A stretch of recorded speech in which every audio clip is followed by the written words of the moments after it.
各位弟兄姐妹，大家早安，大家平安。我们要来进入罗马书第19天的共读。今天早上我们要请李雅琴小组长来带领我们大家做开始的祷告。好的，我们一起来祷告。慈爱的阿爸天父，感谢你，因着主的救赎恩典，使我们能脱离法律的约束。愿你的话语成为我们的明灯，光照我们，使我们有纯洁的心，正直圣洁的灵，依靠圣灵，谦卑顺服上主，行善离恶，使我们能走向真理之道，永生之路，远离罪所带来的死亡。献上感谢，祷告，奉主耶稣的圣名祈求，阿们。阿们，谢谢。我们继续要看罗马书的第3个主题，就是上帝在成圣上的公义。昨天我们在第7章看到这个基督徒对律法死，而对上帝来活，是一个地位上的死和活，能够透过对罪来死，与基督同埋葬，透过基督的复活，让我们能够向神来活。让我们知道律法约束人，只能够在人活着，就是人的罪性还活着的时候。但是当人与基督同死的时候，他的罪性既然与基督同死，律法的约束就不在人的身上。借着基督的身体，我们对律法也是死，使我们的灵性能够归于那从死人中复活使我们结果子的上帝。所以我们的灵要归向神，要活出成圣的生命，成为圣洁的器皿来荣耀神。我们既然在捆绑我们的律法上死了，就从律法中来解脱，使我们能够服事主，是按着圣灵的新样，不是按着遗文的旧样。所以字句是叫人死，经义是叫人活，这是在哥林多后书第3章所记载。所以保罗一直在让我们明白，我们需要依靠圣灵，不是依靠肉体。我们需要有圣灵的更新，而不是在法规法条上面的遵守而已。所以遗文的旧样就是我们背负重担来服侍神，但是圣灵的新样呢，就是神已经挪去了律法的重担，使我们从律法中解脱，让我们的服侍是按着圣灵的新样，不是在遗文的旧样，不是在字句，不是在这些律法上面来遵守。那我们今天要继续看第7章的后半段。那第7章的后半段呢，总共有19节。而19节里面提到呢，保罗用第一人称我单数来提到律法不能救人来脱离罪。那这19节当中，保罗总共提到了46次的我，就是我，所以每一节至少都提到2次以上。那这个我呢，为什么保罗在这个地方罗马书用他第一人称我单数？那有几种的解释。第一个，这个我呢，可能是泛指着人，代表了全人类在还没有犯罪的状况。那这是指在亚当夏娃在伊甸园当中还没有吃那分别善恶树的果子之前的那个我，那是泛指全人类。第二个我呢，是指人还小的时候，他的良知还没有被唤醒，还是很单纯，像婴孩一样，不知道什么是罪恶，所以道德责任还没有学习，还没有临到之前的我，就是处于人小时的状态。第三个我呢，就是保罗他自己。那特别是在他还没有悔改信主以前，那他那时候还没有明白律法，虽然他学习很多的律法，但是他还没有明白律法的这个总纲，就是要爱人如己，就是要尽心尽性尽意尽力来爱神。律法的总纲是马太福音第7章第12节，你愿意人家怎么待你，你就要怎么待别人。那这就是先知和律法的总纲。在保罗还没有悔改以前，他用肉体来顺服罪的律，所以他提到这个自己这个活在罪恶当中的我。第四个我呢，可能是指所有的人读了罗马书，我们每一个人的普遍的经历。所以等一下我们在读这段经文的时候呢，我们可能可以用这4种的可能来读这段的经文。好，首先我们先请雅琴姐带我们来读第7章的第7节和第8节。第7节，那么我们可以说法律本身是罪吗？当然不可。然而借着法律，我才知道罪是什么。要不是法律说不可贪心，我就不知道贪心是什么。所以借着法律的命令，寻找机会，在我心里激发各种贪欲。没有法律，罪就无机可乘。好，谢谢。那保罗说，律法是一种罪恶吗？好，那如果这样的控告的话呢，那整卷摩西的律法都在颁布罪恶，不是在颁布上帝的诫命。好，所以如果保罗把律法贬义成这样的话，好，那是不是律法都是罪恶？当然不是。相反，好，如果不是律法，我们根本就不知道罪在哪里啊。好，所以律法呢，让我们看到了那个不及格和及格的边缘那一条线。好，让我们知道59分和60分的差别，就是律法所的功用叫人知罪。所以我们不能说律法是罪恶，因为保罗举例第10诫不可贪心。好，我们就不知道何为罪啊。好，不知道的那个知，好，就是指认识、熟悉或体认。好，那在这里的保罗指的是，甚至是更深刻了解，是我们的亲身经历，好，去知道罪。所以律法让我们更深刻了解什么是罪啊。不可贪心是10条诫当中的最后一诫，并不是全世界所有的律法都能够明文禁止贪心这个事情，因为贪心很难定义啊。但是如果上摩西的10诫里面没有这个第10诫，我们可能就会对于贪心用各自个人的解释。但是我们读了第10诫，不可贪恋别人一切的所有的妻子啊、驴啦、仆人啊等等啊。好，那是律法的文字的规定。好，所以摩西的律法呢，透过律法也让我们知道，好，你只要对别人的驴子，好，对别人的妻子，好，对别人的银子起了贪念，好，都是罪，好，都是不合心意。而律法是叫人知罪，但是罪呢却反过来，反而透过法律的命令寻找机会，在我心里激发各种贪欲。没有法律，罪就无机可乘了。好，那这是现在中文译本很直白的翻译。好，罪借着机会，这个机会呢，好，就是一个出发点或是基础。结果呢，律法本来是要让人不要去犯罪，可是罪呢，却反过来透过罪找到了一个出发点，找到了一个基础，好，让人由律法出发。不是去遵守上帝的话，而是出发去犯罪。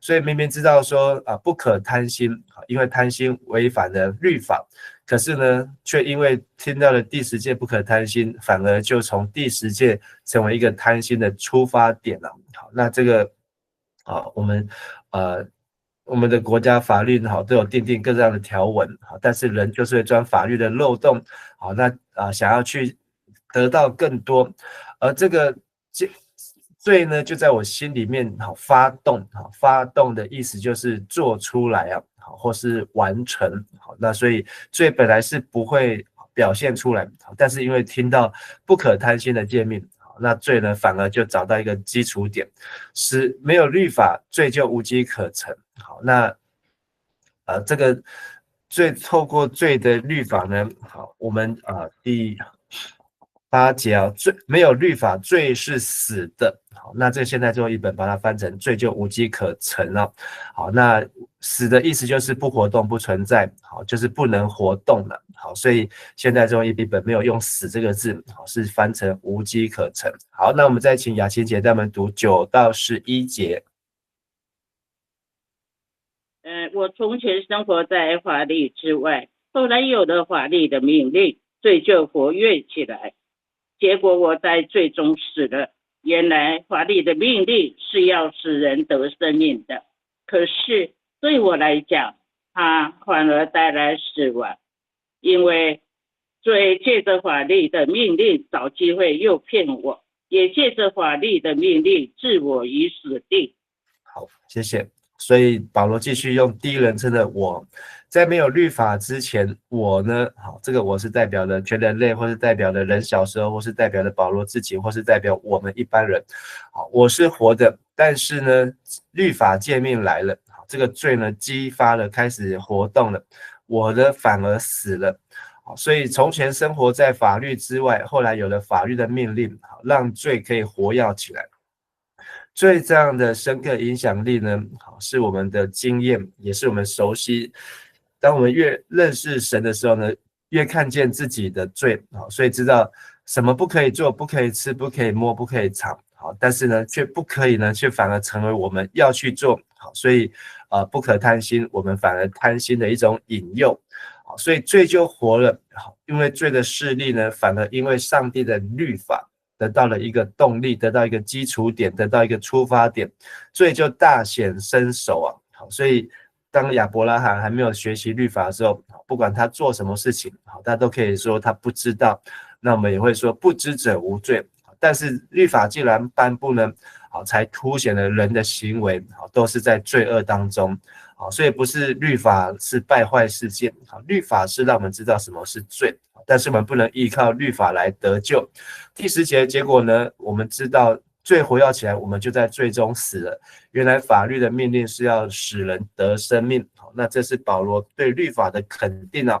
好，那他的肯定呢是有出处的，可是对我们来讲呢，法律却带来死亡啊。上帝所颁布的律法本来就是要赐给人生命，是来自于利未记第18章第5节。18章第5节讲到遵行的人必因此得生啊。所以上帝所颁布的律法是让遵行的人是要得生命。还有罗马书第10章第5节都有说明。但是呢，本来颁布律法是要让人远离罪恶，避免被上帝惩罚，但是颁布的律法呢，却让人只看到了罪，并且活在罪中，或是让人只活出比最好一点点的60分，比59分好一点点的60分，导致呢律法好像让人更容易犯罪，让人就是在那个60、59的边缘，但是呢，只要差一点点就是死亡。因为罪借着法律的命令找机会来诱骗我，也借着法律的命令置我于死地啊！所以这也是说，罪透过律法杀了我，这个诱骗就是使我离开了正路，就好像银行里面的保险柜成为抢匪的目标一样。上帝的标准一公开，就成为人性中犯罪趋势所努力想要攻击的目标。如果没有保险柜，抢匪也不知道他要去攻击哪里，但是保险柜出现了，就让抢匪有个锁定的目标。罪也是一样，没有律法，罪呢就是乱枪打鸟。可是有了律法呢，罪呢就锁定这些律法，让人活在律法底下。而上帝的律法呢，就成为堕落的人性，罪所来攻击堕落的人性的焦点。所以呢，罪就被魔鬼所使用而掌权。好，再请雅婷姐带我们来读12节和13节。摩西的法律本身是神圣的，法律的命令是神圣、公平和良善的。这样说来，是那良善的使我死亡吗？当然不是，是罪。只是罪借着那良善的带来死亡，为要使罪的真面目更加明显，借着法律的命令，罪的恶性就变本加厉了。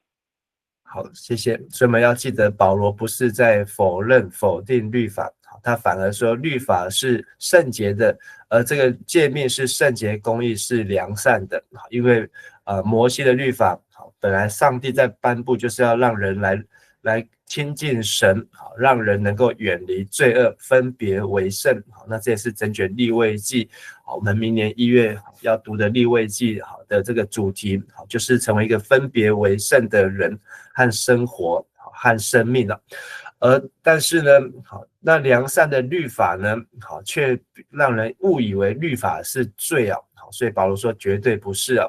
好，那这诫命呢，根据这个犹太人的这个传统呢，他们总共把诫命累计了613条，都必须要遵守的。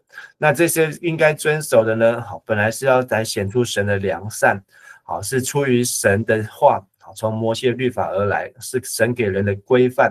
但是罪呢，却把它成为一个基础点、出发点，让这个好的律法叫人陷入死亡。所以罪利用良善的诫命呢，叫我们陷入死亡。所以罪呢，更可恶哦。所以我们要搞清楚对象，不是上帝的律法可恶，而是罪呢藏在细节当中，魔鬼藏在细节当中，是更加的显恶，更加的险恶。所以整个主要的原因是罪，不是律法，不是诫命。罪借着这好的律法使人堕落，所以罪是极端的丑恶。那我们再次提到罗马书当中，跟其他的保罗出现不一样。保罗呢，把罪呢用单数拟人化的意思呢，就是指整个罪恶的诠释，好像让罪真的就活在我们读罗马书的人的眼前，看这罪它到底怎么样子的偷偷的。那这是在旧约当中的约伯他不知道，如果旧约当中的约伯他有机会读到罗马书，那可能约伯他就不会那么样子的苦，约伯就不会那么样子的难过，约伯就不会那么样子的生气，跟神来辩论，去误会神。所以罗马书中指的罪是罪恶的诠释，也是使人犯罪的力量。那接着我们再继续读14节到第16节。我们知道摩西的法律是属灵的，但是我是属肉体的人，已经卖给罪做奴隶。我竟不明白我所做的，因为我所愿意的我偏不去做，我所恨恶的我反而去做。我若做了我不愿意做的事，我就不得不承认法律是对的。好，谢谢。那这一段呢，就是让我们很熟悉的一段立志行善由得我，行出来却由不得我。从14节一直到25节，那这一段呢，就讲到了属灵和属肉体的一个交战。但是呢，让我们知道，不管我们是怎样子的努力，如果靠自己的力量，或是靠着律法的力量，都没有办法胜过罪恶的权势。所以在这一段呢，14到25节应该是指到保罗信主之后的状况因为在这动词时态从过去式转为现在式，但有人认为在保罗描绘他初信时候的主观体验，还有人认为这个现在式的动词呢，不是在指时间的前后差别，而是在表达真理。是属灵的自己律法是属灵，自己是属肉体，所以是在承接这个属肉体的我代表信主之前的保罗。好，那14节说，我们知道摩西的法律是属灵的，所以律法是属灵的这件事情，意思就是属神的。律法是从神而来，不是摩西自己做梦想到，或是谁告诉他去收集国外的研究考察回来，不是，是神颁布的。但是人呢，却是属肉体，特别是指保罗，所以而且这个肉体呢，是活在罪恶以下，卖给罪做奴隶，就是站在罪的这边等候罪的差遣。我们的肉体就是找机会犯罪。但是属乎灵是灵所赐的，属乎肉体是属于物质，是人的本性。卖给罪就是站在罪恶的权势之下。所以表明说保罗的我呢，就是一个非基督徒的状态，还不是在服侍神的时候。15节，我竟不明白我所做的，因为我愿意的我偏不去做，我所恨恶的我反而去做。所以不明白就是不知道、不承认、不认可。所以意思就是说，我所做的呢，自己也打脸自己，自己都不认可了。所以我偏不去做，我所恨恶的，我竟然反而去做。所以连自己都被自己给吓到。因为这就是罪的权势，所以也是在罪中的痛苦。我如果做了我不愿意做的事情，我就不得不承认律法是对的。因为就是我是错的，律法是对的。所以律法是良善的，那我就是犯罪的，我就是软弱的，我就是罪恶的。所以我们活在律法以下都会有这种心态，哇，我真的是不够好，我真的是常常该骂，我真的是该当何罪，这就是活在律法以下，因为我们想要靠律法得救。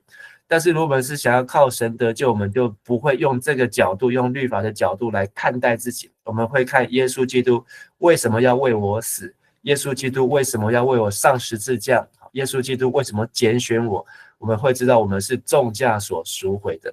和本这里有一个字叫做因承啊，好，那这因承就是得到同意，得到承认啊，我就不得不承认。好，那在圣经当中这个字也很特别，只有出现在罗马书的第7章16节。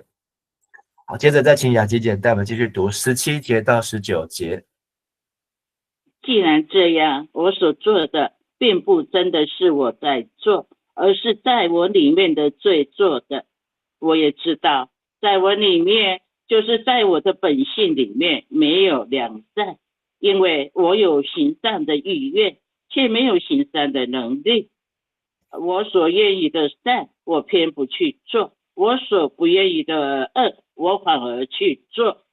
那这就是在律法底下人性的表达，就是这些恶呢，就是不想要做，不想要做，但是律法罪就借着律法勾引我们，又引诱我们，就让我们又做了，又犯罪了。因为这个罪呢一直住在我们的里面。问题前面保罗已经在第7章前面已经提到了，甚至第6章就是我们没有跟基督同死的时候，我们就是只能够靠着自己的肉体不断的来跟这个罪来抵挡。好，那我们就会看到律法的时候就会又犯罪了，又犯错了。所以不是真的我，不真的是我在做，那个我呢就是跟里面那个我又分开了。所以在我里面还有一个我，那个我里面的我呢是不属上帝的我，是罪溜进来的，是从亚当后裔来的，这是一个罪性，是一个犯罪的趋势。所以从这边保罗把自己的我这个我和里面的那个罪性的我呢分开讨论。所以有2个我也知道在我里面，就是在我的本性里面没有良善，因为我有行善的意愿，却没有行善的能力。这就是立志行善由得我，行出来却由不得我。现代中文译本把它翻成我有行善的意愿，却没有行善的能力。那这个意思是让我们明白，但是和本的翻译让我们牢牢的记得。我也知道，就是因为我们都知道，所以在我里面的我呢，是一种肉体，而是一个还没有重生的人性。所以立志行善由得我，意思就是因为想要行善，这个想要存在于我，但是呢却行不出来，所以却没有行善的能力。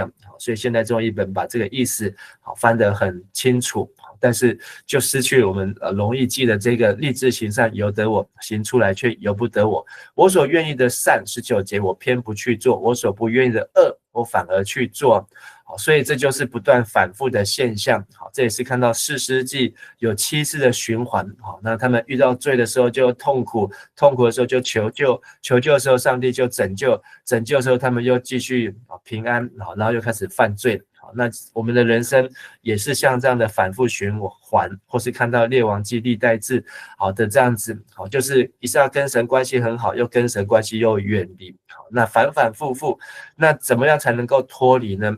所以保罗用19节说，我们这样子的生活就是没有办法把箭射中目标，因为箭没有射中目标就是罪。所以我愿意行的应该要活出神的形象，我活不出来。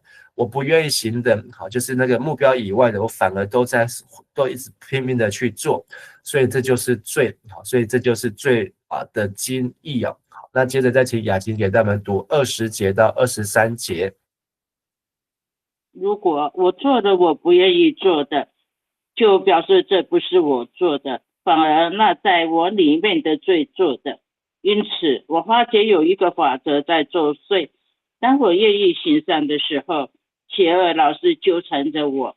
我的内心原喜爱上帝的法则，我的身体却受另一个法则的驱使。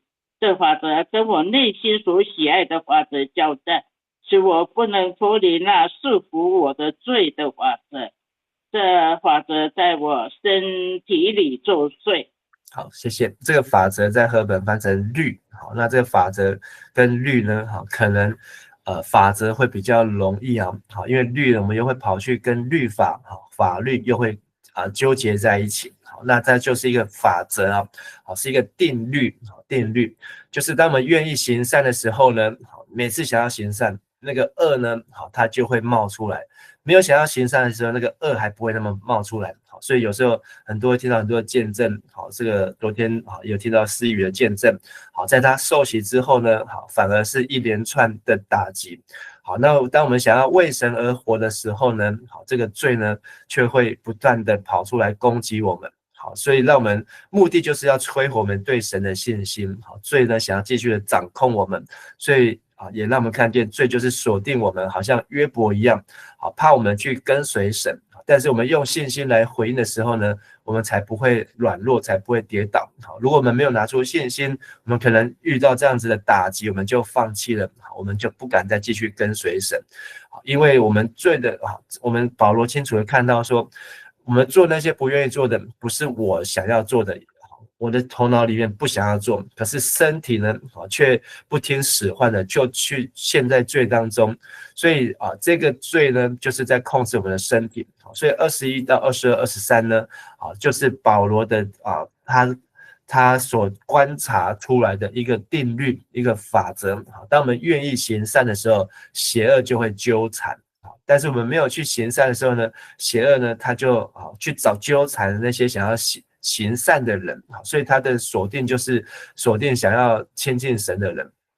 所以我的内心原是喜爱上帝的法则，可是我的身体却受到另外一个法则，另外一个律，本来是喜爱上帝的律，却有这个罪的律呢的驱使。这个律呢，罪的律，这个罪的法则，跟我内心所喜爱上帝的法则在交战了。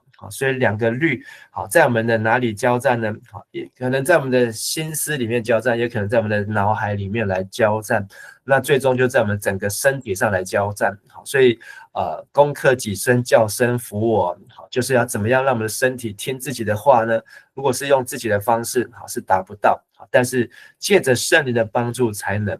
好，所以使我不能脱离那束缚我的罪的法则。好，所以这个法则在我身体里面作祟。哇，这一段保罗真是观察的非常的清楚。好，而且这段圣经呢，真的是点出了这个罪终极啊，好，就是把这个罪呢，揭露无遗啊，让罪已经没有地方可以躲了。你是罪人，我是罪人，我是为什么是罪人？不是我，是我里面的那个罪的我。所以我们要区分的出来，找得到那个罪到底躲在我们的身体，躲在我们的心里，躲在我们的生命里的哪一个部分呢？所以我心中的律是一种理智的律，是一个承认的律，是神的律。但是另外一个律呢，就是有别于神的律，就是罪的力量，就是罪的法则。好，最后2节再请雅琴姐带我们来读。我真苦啊，谁能救我脱离这使我死亡的身体呢？感谢上帝，借着我们的主耶稣基督，他能够救我。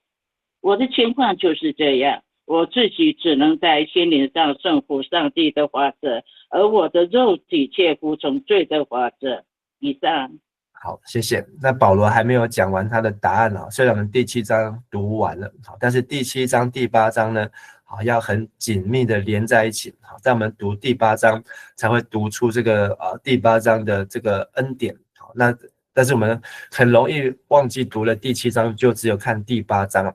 好，那所以保罗呢，看到人这样反反复复，好像士师记7次的循环，好，人也是70个7的循环。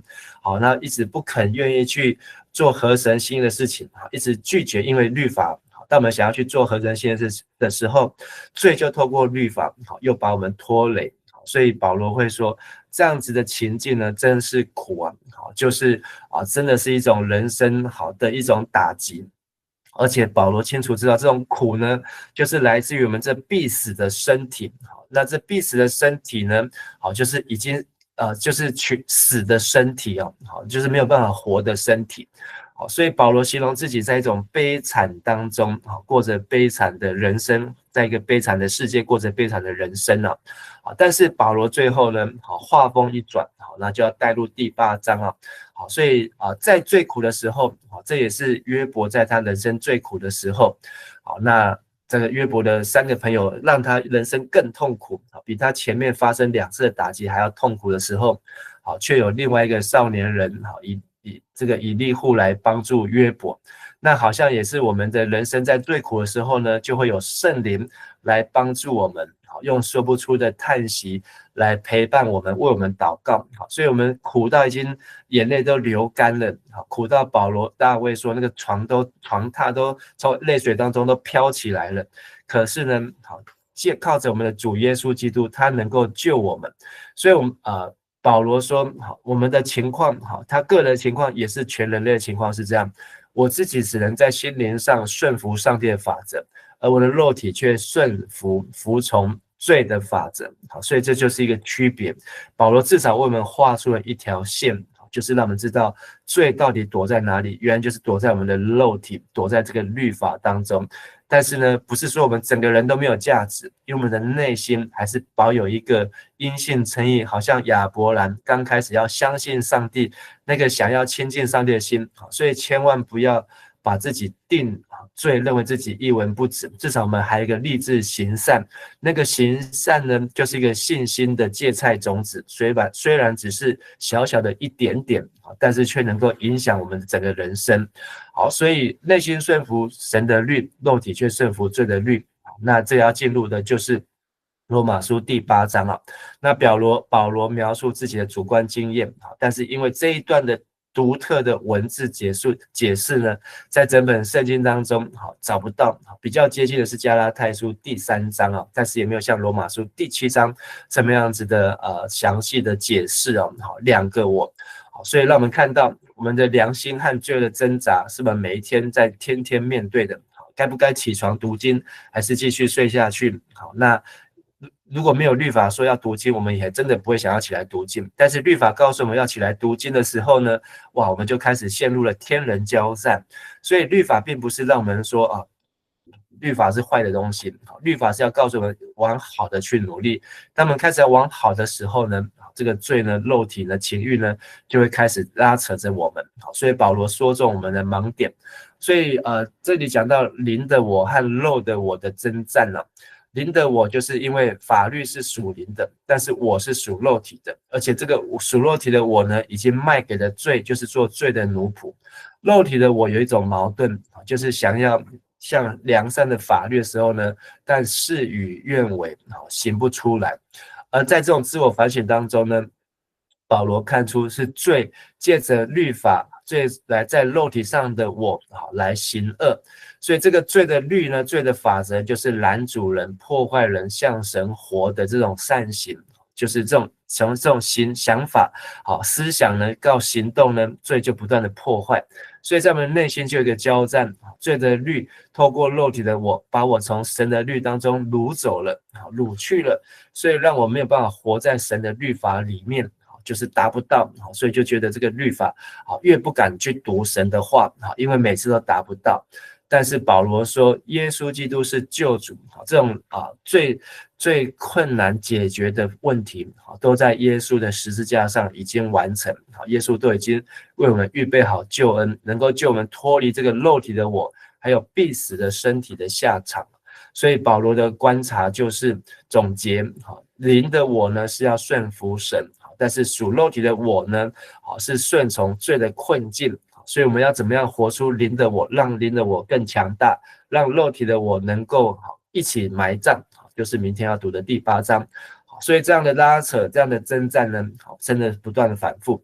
当我们下一次再有这样的征战反复，或是今天就有这样的征战的当中，让我们能够想到我们要为神而活，想到让圣灵来掌管我们的心思意念，不用自己当主做决定了。好，今天的几个重点就是11节，罪趁着机会，这个机会就是一个出发点，就是一个基础，借着诫命来诱惑我。所以当我们在读律法的时候呢，我们要装备自己，读圣经其实也是一种更与罪交战的过程。不读圣经，我们还不会那么痛苦。读了圣经之后呢，我们会发觉哇，真的是苦啊，真是悲惨了。因为我们达不到不是律法的问题，达不到是我们没有按照经义，没有按照圣灵的更新来读圣经了。所以18节说，罪住在我们里面，在我们肉体之中，在我们肉体里面没有良善，立志为善由得我，行出来由不得我。因为没有让圣灵，让我们的身体成为圣灵的殿。当我们的身体成为圣灵的殿的时候呢，就不是我们行的，是我们里面行的，我们才能够结出圣灵的果子。25节提到，一方面我内心顺服上帝的律，另一方面肉体却顺服罪的律。所以我们就是活着两个人，两种行为。好，那又戴面具的基督徒和不戴面具的基督徒。好，那不戴面具的基督徒呢？好，就是看到丑陋的那一面；戴上面具之后呢，看起来是圣洁的那一面。但不是戴面具的问题，而是我们的内心是不是真正的胜过罪的问题。所以我们也不要定自己的罪，也不要去定别人的罪，因为我们愿意怎么样，人家怎么待我们，我们就要怎么样待人。我们愿意上帝饶恕我们，我们就要去饶恕人。我们不愿意别人定我们的罪，我们也不要去定别人罪啊！这都是律法和先知的总纲。我们一起来祷告。亲爱的阿爸父神，谢谢你让我们再一次有这样的时间，这样的机会借着罗马书第7章的清楚的教导，让我们能够明白罪如何的藏在我们的生命当中，甚至当我们每一次读神的话的时候，罪就在如同遍地游行的狮子，吼叫的狮子遍地游行，在寻找吞吃的机会。求你让我们读了今天的话语，今天的圣经之后，让我们有圣灵的帮助，穿戴的是全副的军装，是用神的话来除灭魔鬼的作为，让耶稣基督在十字架上的救赎，让我们有得救的信心，让我们能够活出得胜的生命。我们这样祷告感恩祈求，奉主耶稣的名，阿们。好，谢谢大家，大家平安。谢谢牧师，谢谢牧师，平安。平安。谢谢牧师。